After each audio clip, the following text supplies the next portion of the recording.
Story 1. The Janitor's Closet. Part 1. The smell. I work nights as a janitor at an old high school, built in the 60s. Everything about it creaks or hums. Fluorescent lights buzz overhead. The building always feels a little too cold, a little too still. I usually like the quiet. No kids, no teachers, just the sound of my mop on the floor and music in one ear. Last Tuesday, my shift started like any other. Empty halls, locked doors, that strange stillness I'd grown used to, until I got to the science wing. The smell hit me instantly. It was faint, but sharp, like rotting meat, wet carpet, and burnt plastic all at once. It made my eyes water. I gagged, pulled my hoodie over my nose. It was strongest near room 3B, an old biology lab. Nobody's touched it in years since the teacher retired. I unlocked the door with my master key, slowly pushed it open. Dark, still, desks, all shoved in the back, a thick layer of dust on every surface. I stepped inside, waving my flashlight around. The overhead lights buzzed but didn't turn on. The smell was worse inside. It was thick in the air, like it was alive. I scanned the room, beakers, skeleton model in the corner, old posters peeling off the walls. Then I heard it, a faint dragging noise, like cloth, scraping tile. Slow, deliberate. I froze. The sound came from the supply closet at the back of the room. That door was always locked. Always. I took a step forward, then another. The closer I got, the more I felt it like the air itself was watching me. The dragging stopped. The closet door was cracked open, just slightly. My flashlight trembled in my hand. I swallowed hard, reached out and nudged the door open with the end of my mop. Darkness. But for half a second, the light flickered on. And in that flicker, I saw something standing inside. It wasn't human. Not quite. Too tall. Arms too long. Its body bent in strange places. It wore what looked like a tattered school uniform. But the colors were wrong. Inverted. Its face blank. Like stretched wax. No mouth. No eyes. Just a smooth, twitching mask. Then the light died. I slammed the door shut and backed away fast, heart pounding. The dragging sound started again. This time, it was moving toward me. I didn't wait. I ran. Part 2. The footage. I didn't stop running until I hit the main hallway. My keys clanged against my side. My heart was in my throat. I locked the science wing door behind me, hands shaking. Tried to breathe. Tried to think. Did I just hallucinate? I stood there in the hallway, staring at the key in the lock, listening. But there was nothing. Not a footstep. Not a scrape. Just silence. After a minute, I forced myself to move. I had to see the cameras. The office was across the building. I didn't walk, I hurried. Every flickering light above me felt like it might blink out at any moment. Every shadow looked like it might move. I reached the security office and slammed the door shut behind me. Monitors lit up in the dark. Static hum. I rewound the footage from the hallway outside room 3B. Nothing. No movement. Not even me. What? I fast-forwarded. Rewound again. Still nothing. Like the camera just stopped recording. I clicked into the classroom feed. Black screen. That feed had always been buggy, but now, it was just gone. I leaned back in the chair, dizzy, cold sweat on my neck. Maybe I imagined it. Maybe I was overtired, hallucinating. But then I heard something. A soft knock. Not on the office door. It came from inside the room. Behind me. I spun around. No one. The small janitor's closet in the corner sat half open. I hadn't touched it. I stepped toward it slowly. My radio buzzed on my hip then, let out a harsh burst of static. I froze. The static built, louder, and louder, until it was shrieking, then silence, then a voice. Low, warped, garbled like a corrupted tape. "You saw me." The closet door slammed shut on its own. I staggered back, heart hammering so loud, I could barely hear my own thoughts. Then I did something I haven't told anyone. I went home, just left, walked out the side door and didn't clock out. Slept in my car 2 towns over, and when I came back the next night, something had changed. Part 3, The Return. When I came back, the air felt heavier. Not just cold wrong, like the building had shifted in my absence. Nobody mentioned I left early. No notes, no questions, like I'd never been there at all. I passed students in the morning. They looked at me strange. One girl whispered, "That's the one who saw it." What? I didn't respond, just pushed my cart to the janitor's room. But the moment I entered the supply hallway, it hit me again. The smell, stronger than ever, like it had been stewing, waiting. It was leaking out from under the janitor's closet door, but I'd never smelled it here before. I backed away, then noticed something that made my stomach drop. A trail, faint, but there black smudges, like soot or ash, leading away from the door. I followed it, slowly, against every instinct. It went down the hall, turned left, then stopped right outside room 3B. The classroom door was wide open. Impossible. I'd locked it. I remember locking it. Inside, empty desks, open closet, light flickering overhead, strobing like a dying bulb, and standing in the middle of the room me. No, not me. Same clothes, same posture, but its arms were too long. Its face wasn't a face, just a stretched copy, like someone printed my face on melting wax. I couldn't move. The thing tilted its head, raised one hand, and pointed at me. I ran. I don't remember how I got outside. I just remember the cold, the lights, the sound of my own breath, and behind me, nothing. Not a sound, not a footstep. But I knew it had seen me. And worse, it knew I saw it too. I quit the next day. Burned my uniform, but some nights, I still smell it. In my apartment, in my car. Once, while I was dreaming, I woke up and saw my own back standing in the corner of my bedroom. It pointed and smiled. Story 2, Ale 7, Part 1. The loop. I work night shifts at a 24-hour grocery store. No customers after midnight. Just me and the hum of the freezers. The lights stay half dim. Aisles look longer in the dark, colder. Cameras cover every inch. I'm the one in the back room, watching them. 10 screens, 10 silent eyes. On good nights, I eat snacks and scroll my phone. On bad nights, I don't like to talk about those. Tuesday started quiet. Rain tapped the windows. Delivery guy came and went. Manager clocked out at 11. 2. By 12:40, I was alone. I sipped my coffee, eyes half on the monitors. That's when I noticed something weird on Cam 7. Aisle 7. Canned goods. Always empty. But now someone was standing there. Back to the camera. Not moving. Not shopping. Just standing.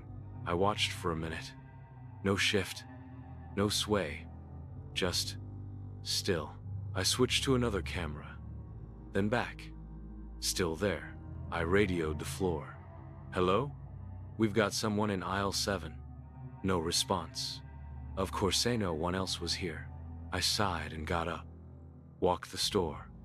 Past aisle 1, 2, 3. Heart ticking faster with every aisle. Reached 7. Empty. No footsteps. No carts. No one. I looked around. Walked the length of the aisle. Silence. Then my radio crackled. Still there. The voice wasn't mine. I froze. It came through the walkie. Through my walkie, I ran back to the office, breath short, palms wet. Sat down, checked cam 7. Now it was empty. But as I stared, it blinked. A flicker, like a skipped frame. And for just a second, the figure was back, closer to the camera. And this time, it was looking right at it. Part 2. The broadcast, I replayed the footage, paused it, frame by frame. The moment it blinked, the screen warped, like an old VHS eating itself. And in one corrupted frame, the figure's face wasn't a face. It was blurred, smudged out, like someone had dragged a finger through it. But it was watching. I leaned back. Lights above me buzzed, then dimmed. A deep thud echoed from the front of the store. Something falling? I checked cam 1. Entrance clear. Cam 3 checkout lanes. All still. Cam 5 frozen foods. Nothing. Then cam 7 lit up again. Aisle 7. He was back. Same figure. But now, he was closer. Too close. He stood almost directly beneath the camera, head tilted straight up, watching me through the lens, like he knew. Then the screen glitched. Just for a second, and the figure was gone again. I stood up. I didn't want to check the aisle again. Not this time. Then something happened I can't explain. Every monitor shut off at once. Darkness in the room. Only the green light of the radio blinked. And then, the screens came back, but not to the cameras. They showed me. Live. From behind, I turned. Nothing there. I looked back. The screens were still showing me. Only now I wasn't alone in the shot. Something stood behind me. Tall. Still. Face blurred. I spun around again. The room was empty, but the screen still showed two figures. Then the broadcast changed. Static. Then words. Text scrolled across every monitor in reverse. I wrote it down, held it to the mirror in the break room. It said, "You left him in aisle 7. Part 3. The return signal. I stared at the words. You left him in aisle 7. They kept repeating. Faster. Flickering. Then vanishing. The cameras returned to normal. Or, almost. Cam 7 was gone. Black screen. No signal. I tried refreshing. Switching cables. Nothing worked. Then the audio kicked on. A faint sound. Like whispering. But reversed. I recorded it. Played it backward on my phone. The voice whispered, "Don't leave again." That's when the back office door creaked open. I hadn't touched it. Air rushed in. Cold. Like walking into a freezer. I turned the corner, no one. But the lights in the store were all off. Every aisle bathed in darkness except one. Aisle 7. Fully lit. Buzzing like a hive. My radio lit up again. A voice came through. My voice, it whispered, "I see you." I dropped the radio. But I had to know. I walked out. Through checkout. Past aisles 3, 4, 5. Every shelf looked rotted. Spoiled. Like the food had aged 100 years. Then I turned into aisle 7.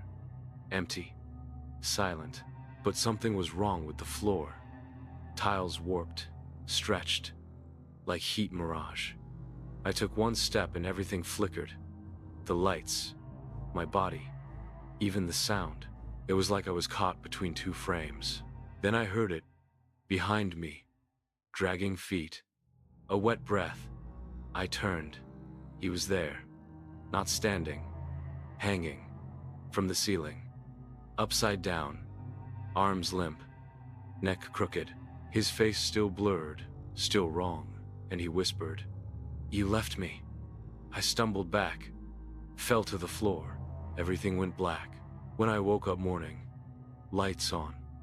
Music playing. Aisle 7 clean. Like nothing happened. Manager said he never left. I'd been behind the desk all night. But cam 7? Still black. And sometimes, on the speakers, I hear my own voice, asking for help from aisle 7. Story 3. Dead Air. Part 1. Crossed Wires. I work night dispatch at a rural EMS station. Middle of nowhere. Population. Barely 5 digits. From midnight to 6 a.m., it's just me. One desk, one phone line, one wall of blinking screens. They say night shifts are quiet. They're wrong. Last Thursday started normal. Cold coffee, crackling intercom. A fox ran across the parking lot around 1:12. I logged it, just to keep myself busy. Then the main line rang. Line 3. Unusual. Line 3 almost never rings. I answered. 911. What's your emergency? Nothing. Just static. A soft clicking sound. Then, a voice, whispering, "Please come help. I can't get out." It was a girl. Young. Maybe 10. "Where are you?" I asked. The line went dead. I checked the caller ID. Blank. Just the word. Internal. Internal calls come from inside the station. But I was alone. I checked the logs. No one clocked in but me. Still, just in case, I walked the halls. Locker room. Kitchen. Supply. Ambulance bay. All empty. But in the hallway leading to the archives, I saw a light on. Room 14B. The old comms room. Hasn't been used in years. I unlocked the door. It groaned open. Dust everywhere. Obsolete monitors blinking green. And in the middle of the desk, a single headset. Plugged in. The earpiece was still warm. I stood there, staring, when my pocket radio buzzed. I never use it. The screen lit up. Channel 3. Receiving. Then her voice again. "Please. It's so dark." Part 2. The signal room. I stared at the radio in my hand. Her voice was gone. Just static.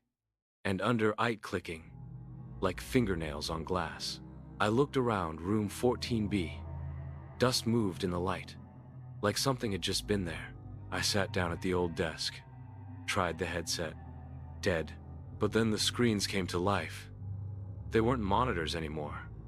They were showing rooms inside the station. Views I've never seen before. One showed the break room. Empty. Another showed the basement. Pitch black. The third a hallway I didn't recognize. Flickering light. Peeling walls. I leaned closer. In the corner of that hallway a shadow moved. Small. Crawling. The screen distorted. The hallway went black. And in my headset, I heard breathing. Right next to my ear. I yanked it off. Stood up so fast the chair fell. Then, the main intercom buzzed.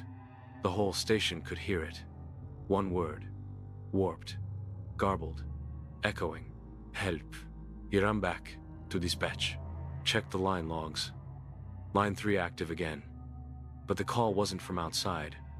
It was routed from extension 12. That's the basement. Problem is, extension 12 was disconnected 5 years ago. After what happened, I shouldn't have gone down there. But I did. Part 3. Below the floor, I took the stairs. No elevator. Basement hasn't had power in years. Each step creaked like it didn't want me there. The air grew thick, heavy with dust, and something else. Something sweet.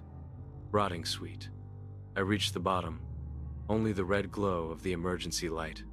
Barely enough to see. The hallway was longer than I remembered. Wrong. At the end, extension 12's door. Peeling paint. Scratched surface. The words, "Do not enter," faded into rust. It was slightly open. Inside, old equipment. Coils of cable. Cracked monitors. And in the center of the room, a child-sized chair. Facing the wall. Empty. I stepped closer. That's when the lights in the room flickered on. all at once, and on every screen her, the girl, blurry, mouth wide but no sound, hands pressed to glass. Behind her, the room she was in. Was this room? I turned. The chair was no longer empty. She was sitting there, but her back was still to me. Hair matted, head tilted, legs swinging gently. I tried to speak. Nothing came out. Then she said, in a voice I heard only in dreams, "You left me." The walls pulsed. The air turned to static. I stumbled back, knocked into the desk. Every monitor turned red. The room screamed, but not with sound, with memory. I saw myself, years ago, training in dispatch, a missed call, line 3. The girl's voice, drowned in static. I never answered. I was too busy laughing at a meme. She died waiting, alone, forgotten, until now, until tonight. I ran up the stairs, through the halls, but the static followed.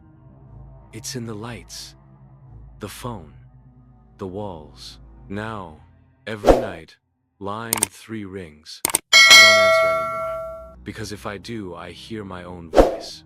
And it's not asking for help, it's screaming.